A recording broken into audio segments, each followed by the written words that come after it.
আজ বসতে যাচ্ছে বহুল প্রতীক্ষিত জাতীয় সংসদের অধিবেশন, ত্রয়োদশ জাতীয় সংসদের অধিবেশন। সংসদ ভবন চত্বরে আছেন আমাদের সহকর্মী আছেন আনোয়ার হোসেন, তিনি আমাদের সাথে যুক্ত হবেন। আনোয়ার, আর কিছুক্ষণ পরেই তো বসতে যাচ্ছে সে বহুল প্রতীক্ষিত ত্রয়োদশ জাতীয় সংসদের প্রথম অধিবেশন। কারা কারা এসছেন, কেমন দেখছেন সেখানকার সবকিছু? হিমাদ্রি, আপনি যথার্থই বলেছেন। বহুল আলোচিত, প্রতীক্ষিত ত্রয়োদশ সংসদের প্রথম অধিবেশন।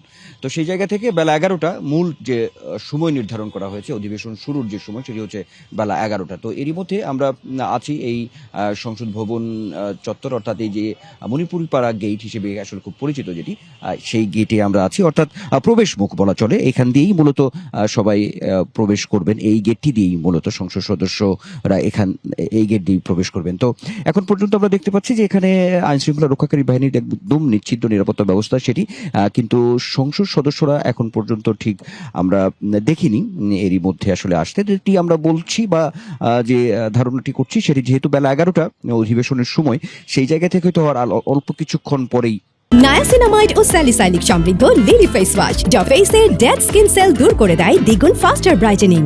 সংসদ সদস্যদের আসলে প্রবেশ শুরু হবে বা তারা আসতে শুরু করবেন, এমনটা বলতে পারি।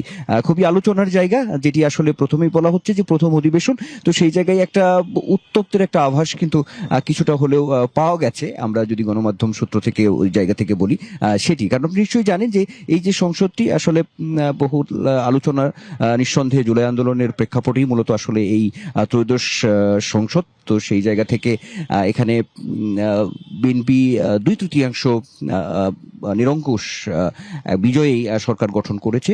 তো এখানে যে বিষয়টি আসলে সামনে এসেছে সেটি হচ্ছে জুলাই সনদ, অর্থাৎ যে সংবিধান সংস্কার পরিষদের যে বিষয়টি, সেটি যে অন্যান্য দল জামায়াত ইসলামী, এনসিপি সহ শপথ তারা নিয়েছে, কিন্তু বিএনপি এখনো গণপরিষদের যে সংবিধান সংস্কার পরিষদের যে শপথ, সেই শপথটি এখন পর্যন্ত বিএনপির পক্ষ থেকে নেওয়া হয়নি। একই সঙ্গে রাষ্ট্রপতির যে ভাষণ, সেই ভাষণ নিয়েও অনেকটাই একটা সংশয়ের জায়গা আছে, বিশেষ করে বিরোধী পক্ষ যারা আছে তাদের মধ্যে রয়েছে।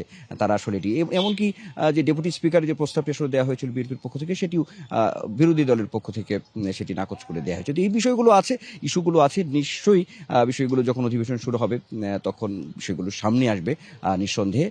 তারপরেই তো আসলে আজকে সবার চোখ এই ত্রয়োদশ সংসদের প্রথম অধিবেশনে। সময় যত গড়াবে অবশ্যই আপনার মাধ্যমে আমরা দর্শকদেরকে সবকিছুই জানাতে পারবো। নিশ্চয়ই, ধন্যবাদ আপনাকে আনোয়ার।